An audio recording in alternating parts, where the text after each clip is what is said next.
Good morning, ladies and gentlemen. Yesterday, I was unable to produce a video, and I know most of you guys actually asked why I was not able to do that. I've been away.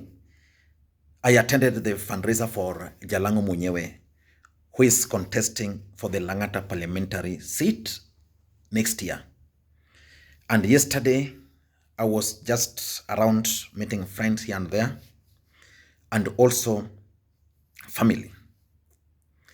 And there's this specific request which most of you guys actually placed to me, asked me to do a video on William Ruto's trip to Nyeri.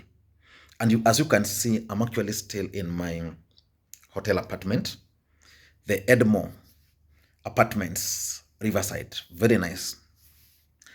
Now, let me explain to you guys why the trip to Nyeri by William Ruto is significant.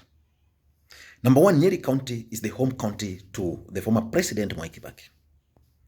We all know that Raila Odinga endorsed or toshad Mwai Kibaki. Number two, we also know that the Azimio la Umoja meetings, the last one was conducted in Nyeri. And I did a comprehensive analysis why that the choice of Nyeri was made.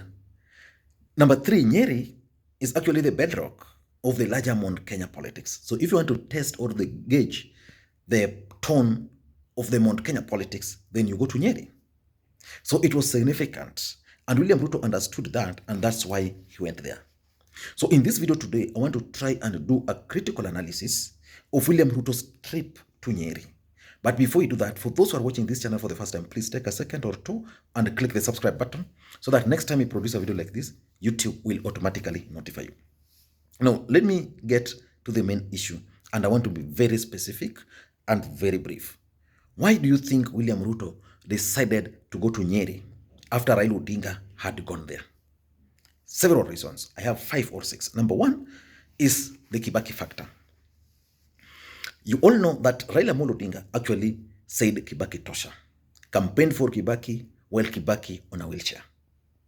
So when Raila Odinga went to Nyeri the other week, he was very specific in his messaging that despite the fact that William Ruto supported Uhuru Kenyatta, it was me, Raila, who first endorsed Mwai Kibaki. So if there's any debt to be paid, then that debt should be the one which you guys owed me. So William Ruto went to Nyeri specifically to counter that. And if you listened to his speech, he was very specific that Mwai Kibaki defeated Raila Odinga.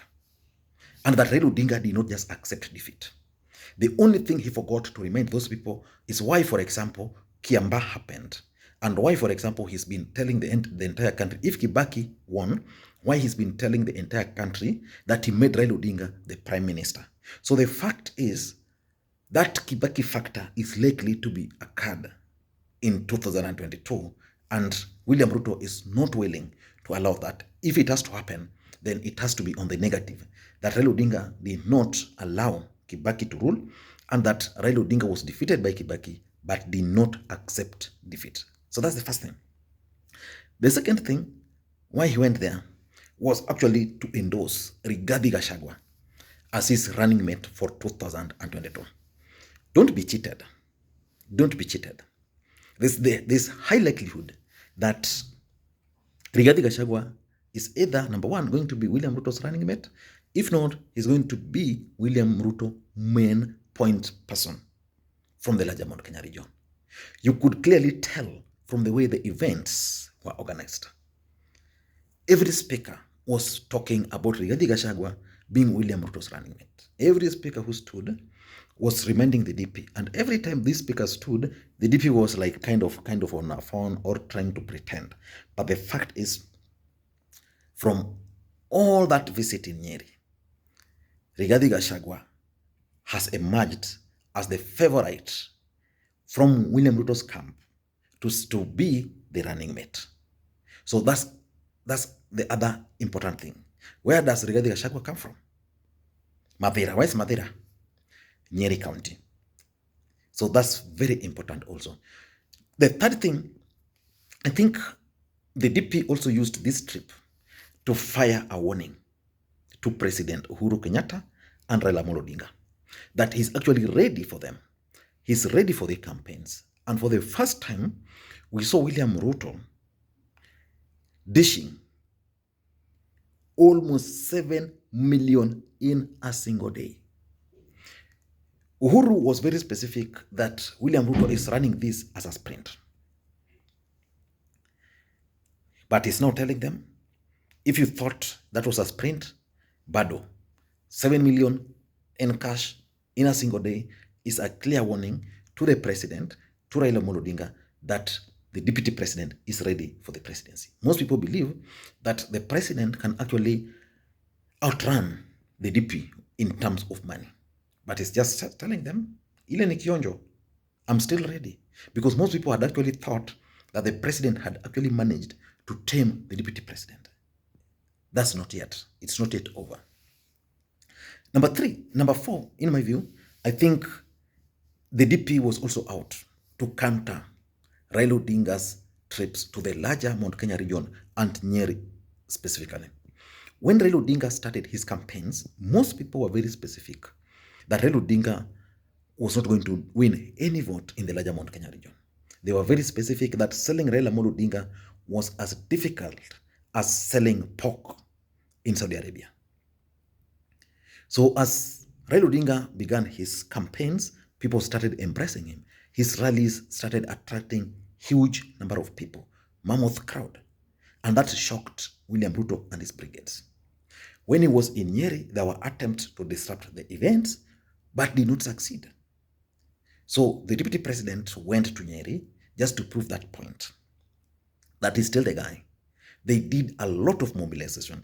I think in Kieni, there was a bit of resistance, but in general, the deputy president just wanted to try and counter any gains which Raila Odinga might have made. Remember, this is a guy who has campaigned for close to 4 good years in the larger Mount Kenya region. So he's countering Raila Odinga's moves. Number 5, he was also out to stamp his authority as the leader of the larger Mount Kenya region, and also to stamp UDA as the party of choice in that region. You could clearly tell from branding. And something is clear.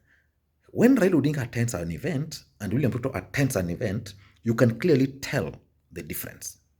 Simple. William Ruto's events are highly mobilized and highly branded. Let me ask you, if you followed the Nyeri event, there are those women, I think there were over 1,000 or something, in branded UDA dresses, from kitamba to the dress mpaka chini. Similar. Question is, who branded them? And how long? What was the effort? Because those were dresses which were actually walishonwa. Sio zile you go and buy a yellow t-shirt because Ruto is coming. So which means someone just planned for this event and decided that we want to paint Nyeri orange. I mean, to paint the Nyeri yellow. So they went, looked for tailors, took the women and their measurements, dressed them. And when they got outside there, the entire place was UDA. It was actually intimidating, and they were even singing some songs which they were trained to do. So the message he's trying to do tell us is that he's stamping his authority as the leader of the larger Mount Kenya region, and also stamping UDA as the party of choice. He's actually reading from President Uhuru Kenyatta's campaigns in 2013 in UDA, I mean in the TNA, the National Alliance Party.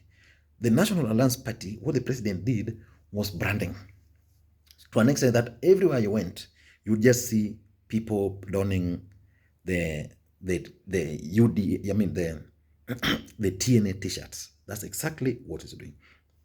Number 5, I think he was also out to target Raila Odinga's supporters from the region. He identified them. Kanini Kega. Who else?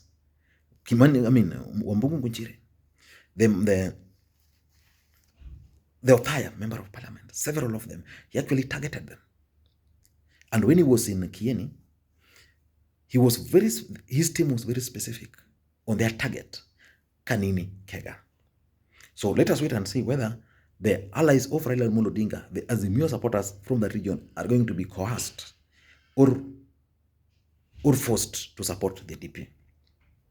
So in my view, those were the objectives of William Ruto's trip to Nyeri. I don't know what you think. But I'll be keenly watching. Reading your comments. And today, he's still in Nyeri just to conclude whatever he began today. Thank you guys. And if you're watching this channel for the first time, please take a second or two, click the subscribe button so that next time we produce a video like this, YouTube will automatically notify you. And to the subscribers, I want to continue. Thank you guys for your continued support. I was so glad that when I just missed a single day, everybody was calling, messaging where I was, and whether things were just okay. Thank you guys for that support. Please give this video thumbs up if you can, share it. Bye-bye.